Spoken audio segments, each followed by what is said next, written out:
आज हम जानेंगे वैद्युत आवेश क्या है। वैद्युत आवेश पदार्थ का वह मौलिक गुण है जिसके कारण वस्तुएं वैद्युत बल आरोपित करती हैं या फिर अनुभव करती हैं। जैसे कि कांच की छड़ को यदि रेशम से रगड़ा जाए तब वे दोनों एक दूसरे पर कुछ न कुछ बल आरोपित करना प्रारंभ कर देती हैं।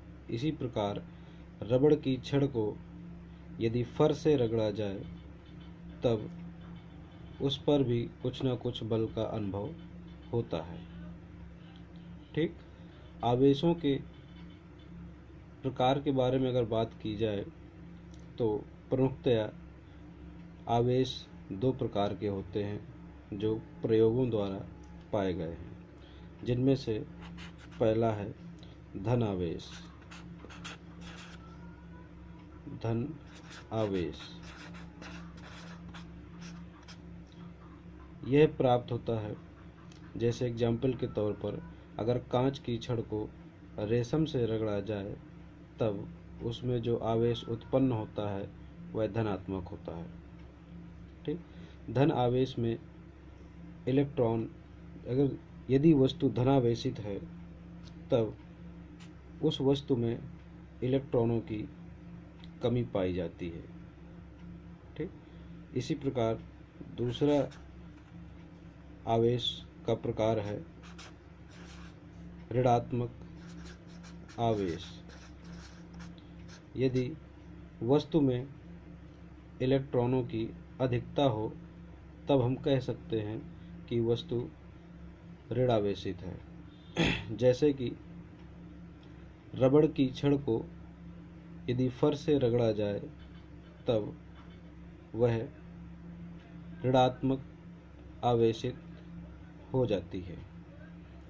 आगे बढ़ने से पहले हम कुछ परमाणु के मूल कणों के बारे में जानते हैं। तो प्रमुखतया मूल कण इलेक्ट्रॉन, प्रोटॉन और न्यूट्रॉन हैं, जिसमें से अगर इलेक्ट्रॉन की बात करें तो उसको E या फिर E- से निरूपित कर सकते हैं, जिसकी प्रकृति ऋणात्मक होती है तथा जिस पर उपस्थित आवेश होता है माइनस का 1.6 गुणे 10⁻⁻⁹ कूलॉम। ठीक, और द्रव्यमान होता है 9.1 गुणे 10⁻31 kg, जिसकी खोज J.J. थॉमसन ने की थी।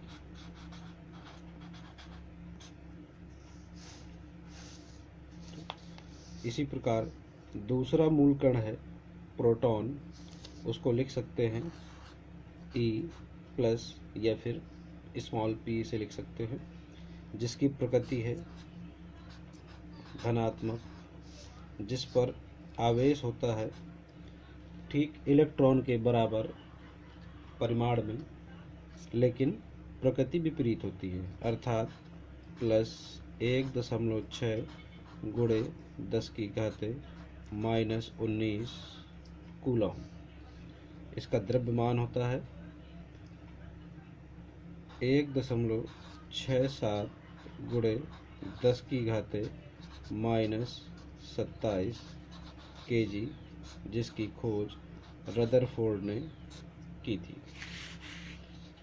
और अंत में न्यूट्रॉन, अर्थात उसको E0 लिखिए या n से लिखिए, और ये होता है, इसकी प्रकृति उदासीन होता है ये, अर्थात इस पर कुल आवेश की मात्रा 0 होती है, जबकि इसका द्रव्यमान 1.674 गुणे 10⁻⁻27 kg और खोज करता चैडविक।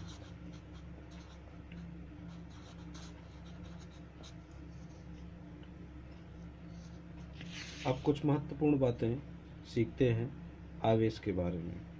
आगे बढ़ने से पहले आवेश की इकाई को पहचानते हैं या एक पैमाना बनाना बहुत ज़रूरी है, जिससे हम अन्य वस्तुओं के आवेश भी लिख सकें। किसी भी वस्तु या कण का आवेश मापने के लिए मूल कण इलेक्ट्रॉन को पैमाने के तौर पर रखा गया है। अर्थात यदि एक इलेक्ट्रॉन का आवेश E हो तथा किसी वस्तु में कुल इलेक्ट्रॉनों की संख्या n हो, तब हम कह सकते हैं कि उस वस्तु का कुल आवेश Q n × E के बराबर होगा। अर्थात यदि 2 इलेक्ट्रॉन होगा तो E + E = 2E हो जाएगा। इसी प्रकार यदि 3 इलेक्ट्रॉन्स हों तो E + E + E = 3E हो जाएगा। अतः ऐकिक नियम से हम कह सकते हैं कि यदि वस्तु में कुल इलेक्ट्रॉनों की संख्या n हो, तब उस वस्तु का कुल आवेश n × E के बराबर होना चाहिए या होगा। ठीक। अब आवेश की विमा और मात्रक के बारे में जानते हैं। तो आवेश, अगर राशि की बात की जाए तो आवेश एक अदिश भौतिक राशि है तथा जिसकी विमा AT है, कैपिटल AT। अगर इसे MKSA पद्धति में लिखें तो ये होगा M0 L0 T1 और A1। ठीक। अब मात्रकों की बात अगर की जाए तो इसमें मात्रक बहुत सारे हैं। जैसे अगर SI मात्रक की बात की जाए तो SI मात्रक है कूलॉम, जिसको हम कैपिटल C से लिखते हैं। अगर MKS मात्रक की बात की जाए तो MKS मात्रक है एम्पियर × सेकेंड। CGS पद्धति में मात्रक हैं ESU EMU, state Coulomb, Franklin, Faraday. ठीक। तो ये ESU, जिसमें से ESU को हम इलेक्ट्रोस्टैटिक यूनिट कहते हैं, अर्थात स्थिर विद्युत मात्रक, और EMU को इलेक्ट्रोमैग्नेटिक यूनिट अर्थात विद्युत चुंबकीय मात्रक। ये तीनों ही। एक अन्य मात्रक और है जिसको हम फ्रैंकलिन बोलते हैं, जिसमें से फ्रैंकलिन सबसे छोटा मात्रक है जबकि फैराडे सबसे बड़ा मात्रक है। अगर इन मात्रकों की तुलना की जाए तब एक कूलॉम बराबर होता है 3 × 10⁻9 ESU और एक कूलॉम बराबर होता है 1/10 EMU। इसी प्रकार 1 फैराड = होता है लगभग 96,500 कूलॉम। ठीक। अब अगर बात करें कि इलेक्ट्रॉन और प्रोटॉन में से कौन जिम्मेदार होगा वस्तुओं के आवेशन के लिए, सो केवल इलेक्ट्रॉन ही वस्तुओं के आवेशन के लिए उत्तरदायी होते हैं, प्रोटॉन नहीं। क्योंकि नाभिक में उपस्थित भारी कण प्रोटॉन तथा न्यूट्रॉन के मध्य भारी नाभिकीय बल लगता है, जिसके कारण प्रोटॉन नाभिक के बाहर नहीं निकल पाते। अतः केवल इलेक्ट्रॉन ही वस्तुओं के आवेशन के लिए उत्तरदायी हैं। ठीक, ये नेक्स्ट पॉइंट था। अगर उदासीन वस्तु की बात की जाए तो उदासीन होने का यह अर्थ नहीं है कि वस्तु में आवेश बिल्कुल भी नहीं है। वस्तु में आवेश तो है, लेकिन जितना धनात्मक आवेश है उतना ही उस वस्तु में ऋणात्मक आवेश भी रखा है, जिससे उस वस्तु का कुल यानी कि नेट आवेश शून्य हो जाता है। अतः हम कह सकते हैं अब वह वस्तु उदासीन है। ठीक, किसी चालक के किसी भाग को दिया गया संपूर्ण आवेश उसके बाहरी पृष्ठ पर ठहरता है। इसका अर्थ यह है कि अगर कोई चालक, यह है मान लीजिए, अगर इस पर कहीं भी धनात्मक आवेश रख दिया जाए तो इनके बीच में जो प्रतिकर्षण बल लगेगा उसके कारण एक दूसरे से दूर भागना शुरू करेंगे। अब ये पदार्थ चालक है। अगर चालक की बात हो रही है तो ये पदार्थ चालक है, तो बाहर इसमें क्या है, इलेक्ट्रॉन गमन कर सकते हैं या प्रोटॉन जो भी है, धनात्मक या ऋणात्मक कण जो भी हैं, इसमें गमन कर सकते हैं एक स्थान से दूसरे स्थान पर।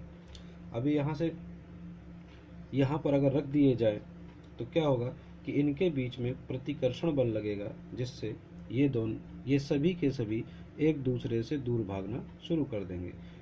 लेकिन एक स्थिति ऐसी आएगी कि इनको दूर भागते भागते ये सिर्फ वस्तु के किनारे तक ही जा सकते हैं अधिकतम, इससे दूर नहीं जा सकते।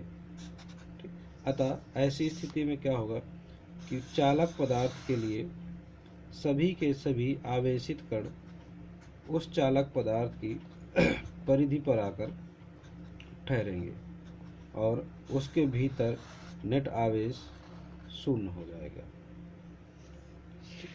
और अगर इसी में अचालक पदार्थ की बात की जाए तो अचालक पदार्थ में क्या है, आवेशों का गमन संभव नहीं होता, जिससे जिस आवेश को जहाँ पर भी रख दिया जाएगा वो वहीं पर पड़ा रहेगा, अर्थात गमन बिल्कुल भी नहीं करेगा। अब अगर प्रकृति के बारे में बात की जाए, इनकी आकर्षण या प्रतिकर्षण करने की प्रकृति की, तो अगर समान प्रकृति के आवेश हैं, प्लस प्लस और ये प्लस, और उसके सामने कोई धनात्मक वस्तु ही रखी है, तब उनके बीच में प्रतिकर्षण बल लगेगा।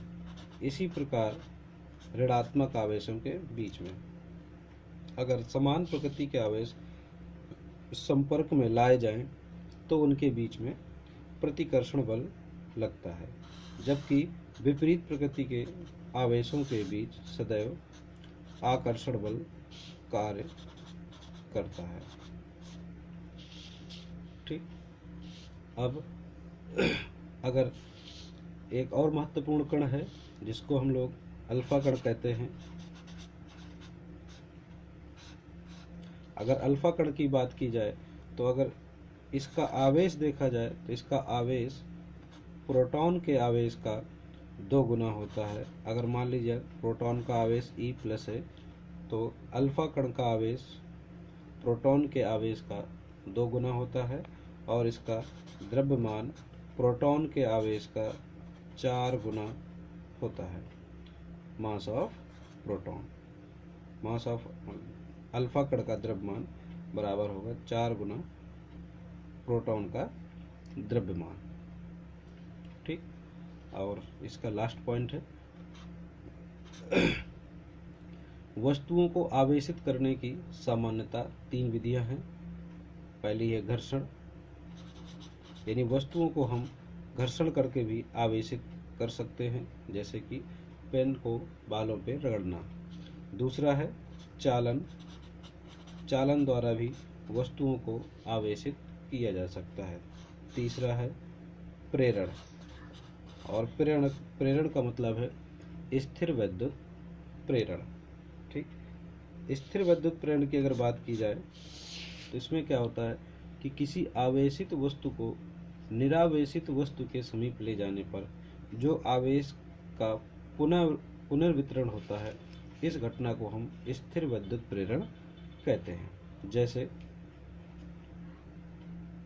जैसे एक धनावेशित छड़ है, इसको एक उदासीन गोले के पास अगर ले जाए तो क्या होगा कि जितना आवेश यहाँ पर है, मान लीजिए Q है, उतना ही विपरीत प्रकृति का आवेश इस उदासीन वस्तु की परिधि पर आ जाएगा।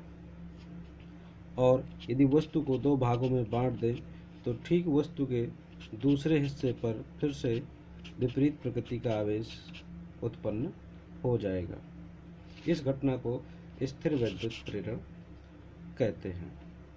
ठीक, जो प्रेरण होता है, अगर वो घटना घटित हो चुकी है तो जो वस्तु थी वो सदैव विपरीत आवेशित हो जाती है। अगर आवेशित वस्तु में आवेश धनात्मक था तब उदासीन वस्तु पर आवेश ऋणात्मक हो जाएगा। इसी प्रकार उल्टा भी, यदि वस्तु को ऋणावेशित कर दिया जाए तो जैसे ही किसी वस्तु को ऋण आवेशित करेंगे, मान लीजिए ये कोई वस्तु है, अब इस पर हमने ऋण आवेश इकट्ठा किया। ऋण आवेश इसमें बढ़ाने का मतलब है कि इलेक्ट्रॉनों की संख्या हमने बढ़ा दी। अगर इलेक्ट्रॉनों की संख्या बढ़ा दी गई है तो क्या होगा कि प्रत्येक इलेक्ट्रॉन में कुछ न कुछ द्रव्यमान होता है। ये सभी द्रव्यमान जुड़कर कुछ न कुछ बढ़ा देंगे, जिससे क्या होगा कि उस वस्तु का द्रव्यमान बढ़ जाएगा। अर्थात हम कह सकते हैं कि यदि वस्तु को ऋणावेशित किया जाए तब उसका द्रव्यमान पहले से बढ़ जाता है, और अगर धनावेशित किया जाए तो द्रव्यमान घट जाता है, क्योंकि इलेक्ट्रॉनों की संख्या कम हो जाती है। ठीक, अब बात करते हैं आवेश संरक्षण सिद्धांत की। तो आवेश संरक्षण सिद्धांत है कि किसी विलगित निकाय का संपूर्ण आवेश सदैव नियत रहता है। ठीक, अर्थात विलगित मतलब जिसका प्रभाव किसी पर ना पड़े या भौतिक अवस्थाओं में परिवर्तित ना हो रहा हो, जिसके कारण यदि अगर सिस्टम यानी निकाय अगर विलगित है, कहीं से बाहरी प्रभाव नहीं पड़ रहा है, तो उसका आवेश सदैव नियत रहेगा। अगर मान लें पूरी बॉडी का आवेश Q है और फिर इसके बाद इसको टुकड़ों में बांट दिया जाए 1, 2, 3 and 4, अब इन सब पर अलग अलग आवेश होगा, तब भी इसका कुल आवेश टोटल Q के ही बराबर होगा बाद में। अर्थात कुल आवेश को ना तो नष्ट किया जा सकता है और ना ही उत्पन्न किया जा सकता है। अगर इसी प्रकार एक अगला सिद्धांत है आवेश की अचरता। आवेश की अचरता से मतलब है कि जो आवेश है वह प्रेक्षक के सापेक्ष वस्तु की चाल पर निर्भर नहीं करता। अर्थात किसी वस्तु या कण पर जो आवेश का मान है, प्रेक्षक कितनी चाल से गतिमान है, किस दिशा में जा रहा है, इस पर निर्भर बिल्कुल भी नहीं करता। अब बात करते हैं मोस्ट इम्पोर्टेंट आवेश की, क्वांटम प्रकृति। क्वांटम प्रकृति कहती है कि किसी आवेशित वस्तु पर आवेश का जो मान है या होगा वो मूल आवेश का पूर्ण गुणज होता है। अर्थात अगर हम आवेश की इकाई को E माने और उस वस्तु का हमें कुल आवेश देखना हो, तो जो कुल आवेश Q होगा वह सदैव मूल आवेश का n गुना होगा, जहाँ पर n क्या है, एक पूर्णांक संख्या है। अर्थात n बराबर लिखा जा सकता है +-1 +-2 +-3 और इसी प्रकार बहुत सारी संख्याएं। अतः हम कह सकते हैं कि किसी वस्तु पर जो आवेश होगा वह e/2 e² या फिर √3 × e प्रकार का नहीं हो सकता। ठीक, ओके, धन्यवाद। तो आज का इतना ही था। इस आवेश के बारे में काफ़ी कुछ है। और आज का सवाल ये है, 360 ग्राम के जल से भरे कप में कितना धनात्मक या ऋणात्मक आवेश होगा। एक बार फिर से रिपीट कर लें। 360 ग्राम के जल से भरे कप में कितना धनात्मक या ऋणात्मक आवेश होगा।